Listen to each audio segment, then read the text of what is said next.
Hey everybody, just came in to shoot an update on my native tank here. I noticed this little crayfish sticking his face out, so I thought I would try to get a moment of video of him before he tucks himself away, as he's pretty much getting ready to do right now. And we got two of my little white suckerfish lying right here up front and center. Those are some pretty cool looking fish.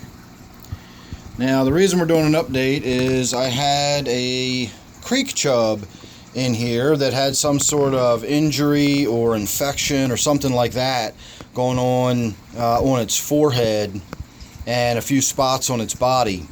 And I did some work on the tank. I'm not going to go into a bunch of detail now. I already shot a video about that, but I did a little bit of work on the tank. I added some aquarium salt and a few other things, and he started to look better for a day or so.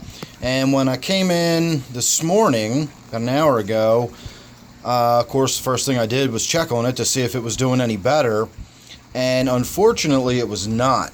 The stuff, I'll say, on its face, I'm not sure what it was, but like I don't want to call it growth, but the injured area had spread. It was larger, it was all around its eye, and it actually looked like it was starting to get swollen, like a pretty standard infection.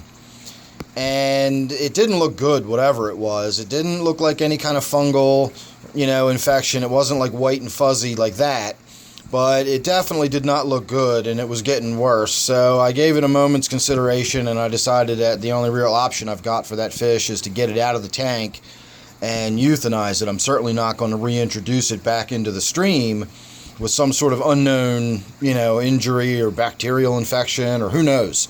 But I'm not going to go introducing something unknown back into the natural environment like that. So I did manage to get in there, and very easily it actually swam into the net. As everybody started panicking, I was using my big bait well net. It's a net that's designed for the bait well in a boat rather than, a fish tank. But it's big enough that the chub swam right into it. And I was going to go ahead and do the blunt force euthanization, where you might basically just smack it against the floor good and hard. But I decided it was a little bit too large for that. I didn't really want to make a mess down here in the basement. So what I did was I put it in this bucket here, and you'll see this is a little bottle of clove oil. And I put about 10 drops of clove oil in there, and I gave it about 15 minutes, and I came back in to put a few more drops of clove oil in there. And when I got back in, I found that I did not need to put a few more drops of clove oil back in. So you can see the chubs right there on the bottom, belly up. It's been lying stiff as a board for the last 15 or 20 minutes, so it's clearly gone. And I didn't hear so much as a splash of water or a thump in the bucket or anything else, except when I opened the lid, it startled it and it sort of swam around for a moment. I put a few drops of the clove oil in it, and I just closed the lid and walked away, and that was it. 15 minutes, came back, and it was gone.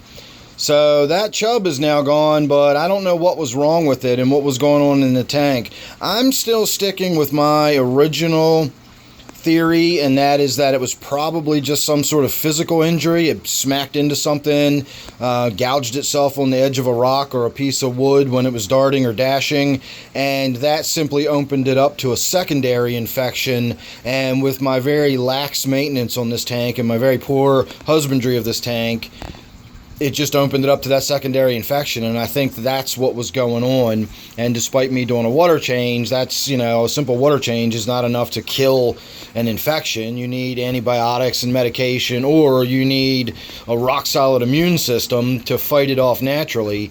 And a fish that's in an overcrowded tank and has already been stressed and injured, and, I just think it was too much for it. I did what I could as far as that fish, but from now on, I definitely need to keep on top of the maintenance on this tank and keep doing the water changes more frequently. This tank is really, really crowded. And on that note, it's a really nice day today. I'm taking a break from going out on the kayak, and I decided that today would be a good day to go down the stream and catch some more crayfish. And, when I came over here to check on that other fish and I saw it and I realized I need to euthanize it and everything, I just decided that, here I am talking about this tank being overcrowded and such a huge bioload and so on and so forth. I really don't need to add any more animals to this tank. We've already removed the one pretty good sized chub. It was probably the second biggest one in the tank. And so that reduced the bioload to some extent. And I just don't feel the need to jack the bioload back up. We saw that little crayfish in the beginning of this video. I see them come out when I feed the tank frequently enough.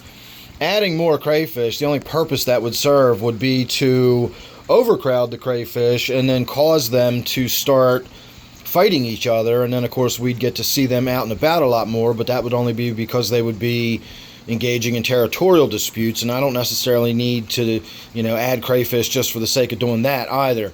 We could probably get away with one or two more territorially wise. As far as I know, I don't have any crayfish that are living down at this end of the tank, and they could. I could probably have two more that could get along down at this end of the tank. If they weren't full grown, I could probably get away with 4 to maybe 5 crayfish in here. Full grown, I would say no more than 4 before their territories would start getting a little too crowded and they'd start fighting each other. The other thing, of course, that I have to worry about is the creek chubs. They're getting pretty big. Even with removing that one, I still have some pretty substantial creek chubs in here, and as I found out, they tear those crayfish to pieces. So adding more is just also going to be more fish food, and it's going to be dead crayfish and chunks of animal in there that are breaking down, and it's just again going to increase the bioload. So I think I'm going to hold off on the crayfish for now. Maybe as the season's winding to an end and it'll be sort of our last chance to add some more crayfish, maybe we'll sort of stock the tank up before we roll into the winter or something like that. But I think for now we're going to leave the crayfish population alone, and I'm going to focus more on, just letting these fish grow out as big as they are. They've got a long way to go. The creek chubs and these golden shiners, that's these shiners here. These get up to 11 inches or 14 inches or something like that. They're big fish. And the creek chubs, which are these sort of torpedo-shaped bullet head ones, they get up to about 1 foot as well, or they can. I doubt they'd ever get anywhere near that in an aquarium, but they can get up to about 11, 12 inches out in nature, so we'll see how big they get. I got a couple down here that are pretty substantial already. They're at least 8 inches, 9 inches maybe, so we'll see.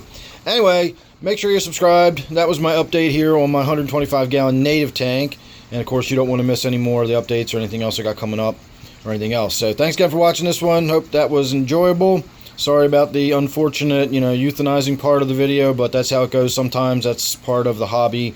So again, make sure you're subscribed and you won't miss any of the videos I got coming up no matter what they're about. So thanks again for watching. I'll see you on the next one.